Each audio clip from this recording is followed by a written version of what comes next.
So hello everyone. तो आज हम बैठे हैं सोनाली जी के साथ। तो वो हमारी पेशेंट हैं एंड काफ़ी दिनों से आ रही थी यहाँ पे। सो आप बात करिए आपके बारे में।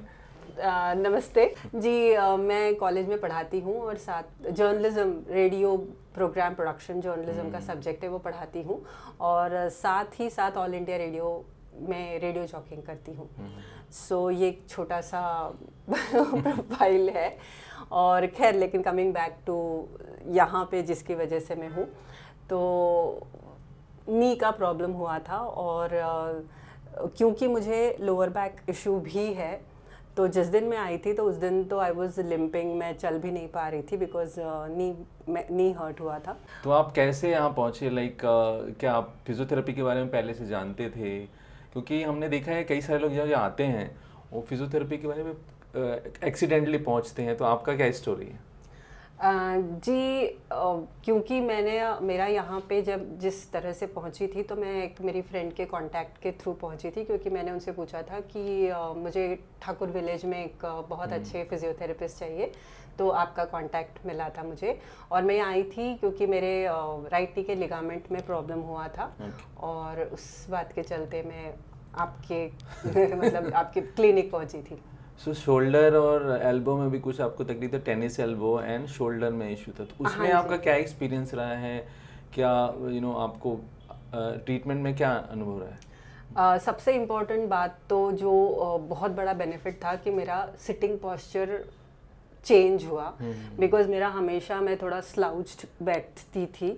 लेकिन अब जब पता चला कि सिटिंग पोस्चर की वजह से मेरा जो नेक और उस पर काफ़ी प्रेशर आता था, तो the most important thing is, क्योंकि लैपटॉप पे काफ़ी देर काम करना रहता है, so the most important is कि मेरा शोल्डर को ठीक करके बैठना, सिटिंग पोस्चर बेटर करना, वो एक सबसे इम्पॉर्टेंट, सच कहूँ तो एक अचीवमेंट की तरह से, क्योंकि एक बैक ऑफ द माइंड हमेशा रहती है वो बात। कई लोग क्या है ना, इन सब प्रॉब्लम के लिए मेडिसिन बहुत ट्राई करते हैं, एक बार नहीं कई राउंड्स ऑफ मेडिसिन ट्राई करते हैं। तो क्या आपने भी वो ट्राई किया था पहले? नहीं, मेडिसिन तो सर नहीं इतना लिया था, क्योंकि समहाउ एक आइडिया था कि इन बातों के लिए मसल को स्ट्रेंथन करने के अलावा कोई और चॉइस नहीं था। पहले थोड़ा लेट गो ज़रूर किया था, क्योंकि ऐसा होता है ना कि जब तक वो गले तक बात आती नहीं है तब तक हम कहते हैं कि हाँ चल रहा है, तब तक चलने दो।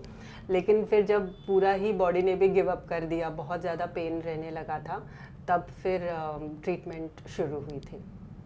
So, many people are not aware of physiotherapy and they come to us at very late stage और बहुत उनको तकलीफ और सफ़र करके आते हैं हमारे पास। तो उन लोगों के लिए क्या मैसेज है आप? मैसेज तो सर सबसे इम्पोर्टेंट यही है कि बेसिकली आपके मसल की रिकवरी के लिए फिजियोथेरेपी से बेहतर और कोई सोल्यूशन नहीं है। ये आपका अनुभव रहा है? हाँ जी, हाँ जी, ये मेरा अनुभव रहा है।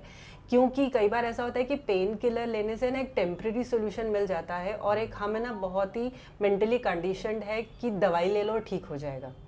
सो ये एक रहता है ना कि आपको एक 8-10 सेशन आना पड़ेगा, 1 घंटा अपने लिए देना पड़ेगा। तो कई बार है ना लोग इसके लिए शायद उतने रेडी नहीं रहते हैं, और इस वजह से वो थोड़ा प्रोसेस डिले भी करते चले जाते हैं।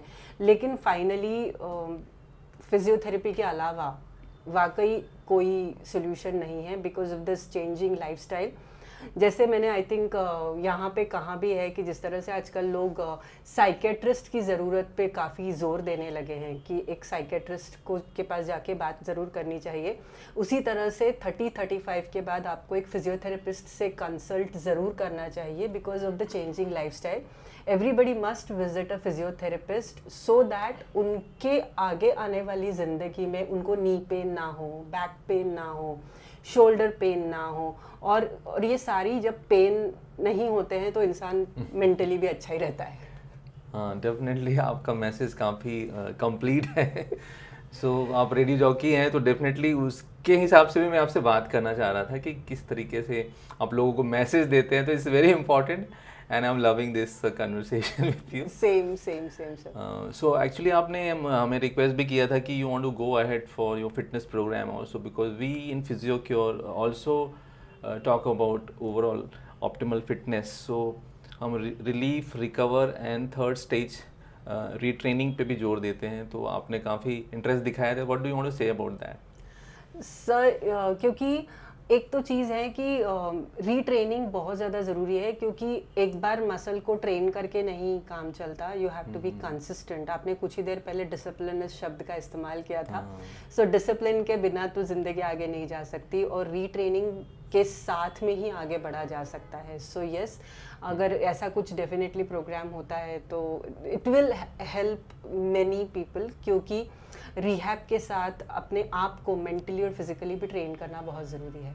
Yeah, we have plan of starting group fitness program, customized fitness program for all various problems. So all the best to you for thank you future so much, fitness. Thank you so much for having me. और वाकई आपकी clinic में आने के बाद आपसे treatment लेके, doctor Ritika से ट्रीटमेंट लेके आए, मुझे बहुत बेनिफिट मिला है, and so I am here. So thank you so much. Thank you so much for talking to us. Thank you.